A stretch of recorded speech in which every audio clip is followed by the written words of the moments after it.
It's tax season, and at LifeLock, we know you're tired of numbers. But here's a big one you need to hear. Billions. That's the amount of money in refunds the IRS has flagged for possible identity fraud.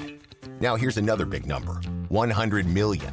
That's how many data points LifeLock monitors every second. If your identity is stolen, we'll fix it guaranteed. One last big number. Save up to 40% your first year. Visit LifeLock.com/podcast for the threats you can't control. Terms apply.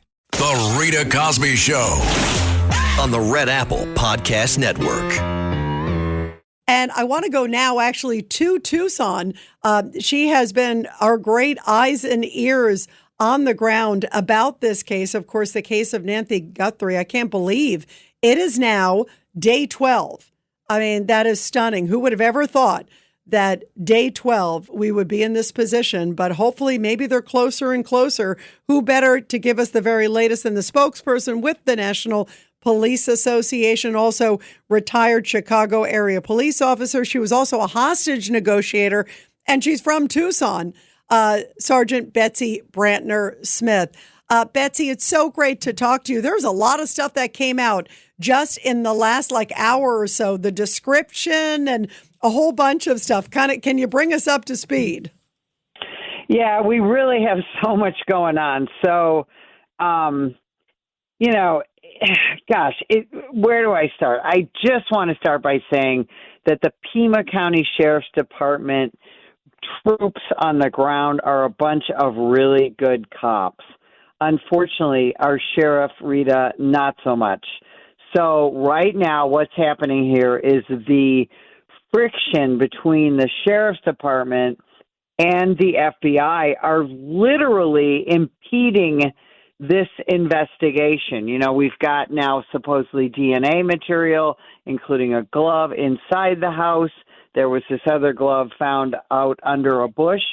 And the sheriff, instead of handing this over to the FBI, he sent it to a private lab in Florida. Now, I have to wonder if the Guthrie family even knows that this is what's going on, because sending it to a private lab for a high-profile case like this is going to impede the timeline. And, yes, we're on day 12, right, tomorrow, but we still have hope. You know, you just said it, that we're still hopeful. The Elizabeth Smart case is a really terrific thing to think about. Nobody ever thought we'd see her alive again. But we do have a description, potentially, of a bad guy, including, height, weight, the shoes, the backpack, things like that. And this is busting out all over the place, but the sheriff seems to be impeding, if not the investigation, the communication with federal authorities who could really help speed this up. Now, the whole issue with the sheriff, why is he doing that? Is it territorial, like what he wants to be the guy who breaks the case and doesn't care if he goes to a lower level than an FBI? I mean, is that what it's about, his ego? No, this is really more political. This sheriff, when he got elected, he immediately reached out to two entities, the National Sheriff's Association and the Border Sheriff's Association, told both of them he would not be working with them at all. He's very much a far-left Democrat, open border sheriff. But his issue with the FBI goes back to 2016 when he was I think he was the undersheriff, one of the chiefs, and he himself was investigated by the FBI for a RICO violation, corruption, things like that. He was never charged. One of the people that was investigated, one of his cohorts, ended up committing suicide. Another changed his name and actually came back to the police department. The sheriff's on video from 2016 mocking the FBI, talking about who's real law enforcement and who's not. And this is all just now. We've all known about this, Rita, those of us who live here, those of us who watch the investigation happen. But now the rest of the world is being refreshed on the last 10 years of this sheriff. He's just a very political, and he's a very vindictive kind of guy. That's why his homicide investigator, who's a terrific person, but has less than 2 years experience in homicide because literally hundreds of deputies have fled this organization. Wow, that is really troubling and such an important high-profile case. I mean, any case is important, whether it's high-profile or not. That is just heartbreaking. Betsy, I want to get into also some of the details you brought up.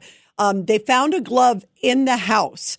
And I have a couple of questions. What do you know about what else was found in the house? Have you heard anything if there was blood or signs of struggle in the house? And what do we know about this glove that apparently was found in the house? Because you would assume, she probably has a whole bunch of gloves, but they found a glove and they're sending it for evidence. So does that say to you as a very seasoned investigator that they believe there's some connection to the case? Because you don't just send a glove. No, you absolutely don't. And that part of the problem here, Rita, is we are not getting the amount of communication that you would normally get in a situation like this. So we know we're told DNA. And again, these are from sources, quote unquote sources. One of the things that is happening here on the ground is that law enforcement personnel are talking to the media. And because the sheriff is not talking to the media. He talks to very limited. He talks to local media. He won't talk to national media.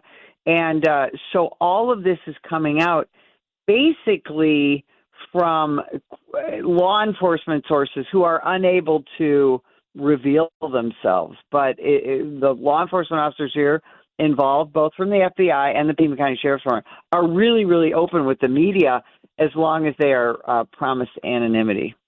And have you heard anything in the that there was any blood in the house or cameras in the house, or if we're getting any more camera footage at any point? We have gotten no confirmation on camera footage from inside the house, or even that she had cameras in the house. Even we have been asking, did she have an alarm system? We can't get confirmation on that. We're told that there is going to be more video to come. And I just spoke to tonight a technology expert who is also a prior law enforcement officer who just literally landed at 6:00 tonight. And I was able to talk to him over at the Sheriff's Department. And he is bringing in some extraordinary technology that I'm still trying to wrap my brain around, but it goes far beyond cell phone pinging and things like that, including Nancy's pacemaker might still be giving off a signal that is trackable. Technology in this case, as we have been saying, is going to continue to be so important, as are the cameras, not just at the home, but the cameras around the county. We also had, as we talked about before, a couple of new videos of different people who look like our bad guy. Those have kind of been ruled out, but more Ring camera video continues to pour in from local tipsters. The citizens of Tucson are invested in this, and they're really coming out strong to try and help their law enforcement. Which is beautiful. That's really, really great. The other thing, too, as you talked about, they released an sort of identification or description, I should say, of the individual based on the video. And they were able to match it, with the size of the tiles, the size of the shoes. I understand, correct me if this is wrong, but male, right? Obviously, they believe it's a male, 5'9", 5'10", and average build, right? And then they ID'd the backpack. That could be a real biggie, the brand of the backpack.